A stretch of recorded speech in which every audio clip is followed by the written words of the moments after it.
Senator Scott Newman was elected to the Senate in 2010, began his service in 2011 with 12 years total time served here in the Senate. Senate days, 4,157, with time served in the other body, so to speak, 5,248 days. I'm honored to present Senator Scott Newman.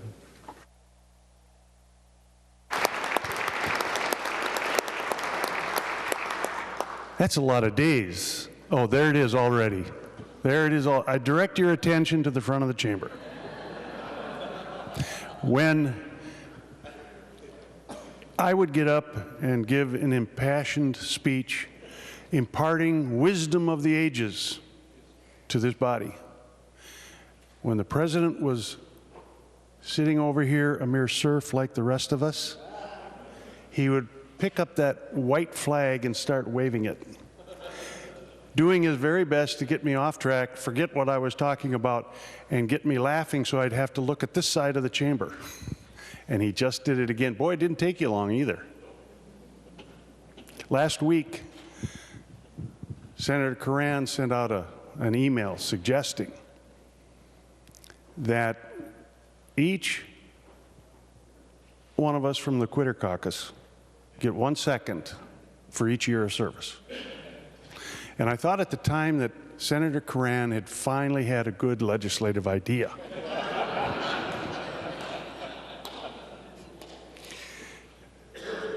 But I think he got it wrong.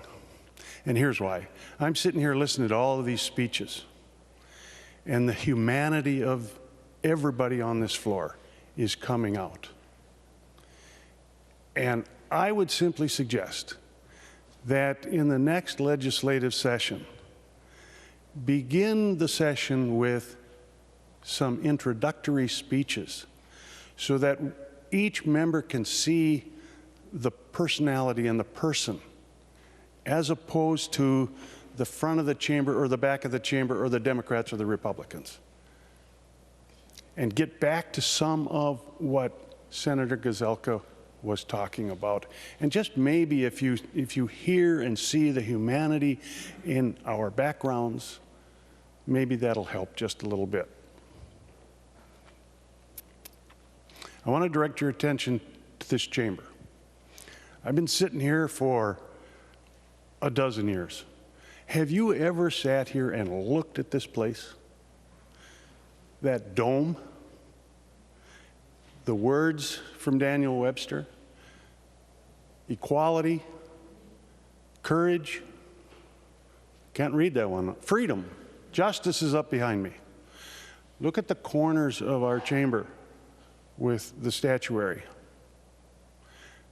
Take a look at where the president sits and how that is framed and the grandeur of it. This place is literally awe-inspiring. It's awe-inspiring and is, I'm sure, for all of you. But let me tell you a real quick story to try and bring home the awe-inspiring nature of this chamber.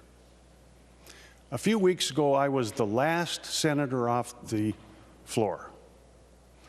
And I was heading for the door, and just on the other side of the door is this family. Mom, dad, 4 kids. And it's a young family. And they're standing out there and they're looking inside. So I walked over there and I said, "Come on in." I started making the sergeants just a little bit nervous because I had to take the velvet chain down that protects us. "Come on in." So I get this family in, and there's this little guy, he's about that tall, I'm gonna guess 4 years old. And his eyes are like the size of platters, and he's hunkered down, and he's looking around, and this place is awe-inspiring to him. And he looks up at me and he says, "Are there any monsters in this place?"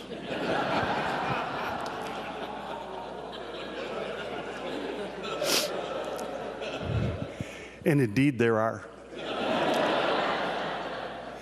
And our job as senators is to keep those monsters at bay and to keep them out of here and to work together and accomplish things. Because, yeah, That little guy had it right. There are monsters in this place.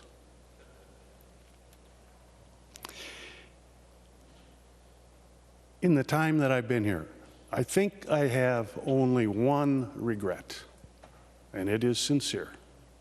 And my regret is, and what I would offer to the senators that are coming back, and the senators that are going to be here, I regret I did not take as much time as I should have to work collaboratively with my fellow senators, and I deeply regret that.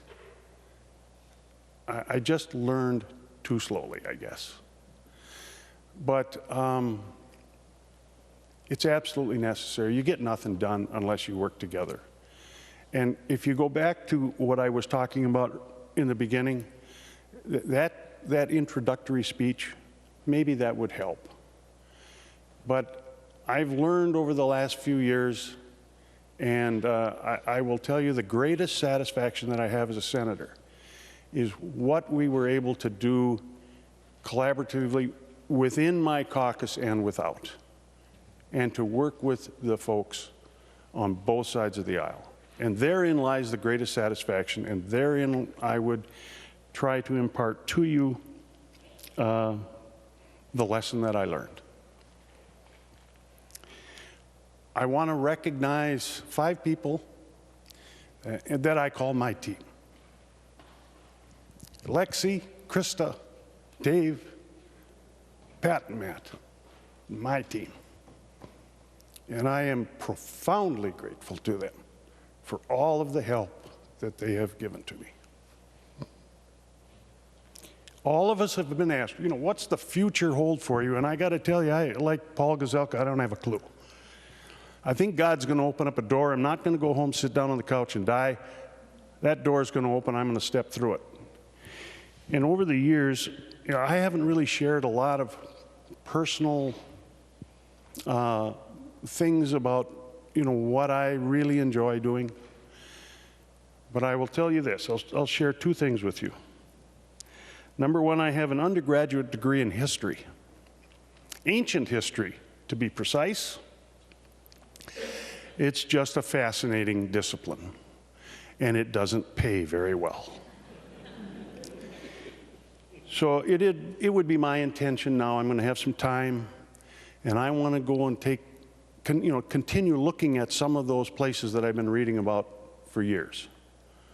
Gibraltar, southern France, Italy, Greece, Istanbul. What a city. Israel. I got to get to Israel. And Egypt. Take a trip up the Nile River and go to the Valley of the Kings. Those are some of the things that I would really like to do.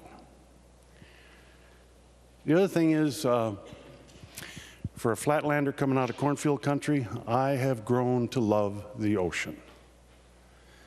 I love the creatures that are in it. It is so peaceful and beautiful on a bright sunny day. And when Mother Nature gets her ire up, I'm telling you, the awesome power of that ocean is just something else. And I intend to spend a little bit more time on the ocean. If I had to come back and do it over again, I think I'd be an oceanographer. So I'm going to spend a little time on the ocean, and maybe, I don't know, maybe I'll just go out and pick up plastic and cans and stuff that are littering the shoreline. I don't know. But that's where I'm headed. I want to go back very briefly before I sit down to the family that I mentioned that came across the threshold, came down on the floor. I had no idea what family that was. No idea whatsoever. And so I got them down over in this area, and the kids look up and say, "That's Papa's desk. That's Papa's desk." I had no idea. And they clambered over to this desk and they started opening up the drawer. Now the sergeants are getting a little nervous, and they're writing notes to Papa, shoving them in the drawer. Now, I'm not going to tell you who Papa is. If Papa wants to tell you who he is, that's okay with me. But, you know, what a coincidence that this family, I had no idea who they were, and they were close relatives, I'll say, of one of our members. And it was just fun to have that happen to me. So, Mr. President, life is a series of hellos and goodbyes, and I am afraid it is time for me to say goodbye. Mr. President.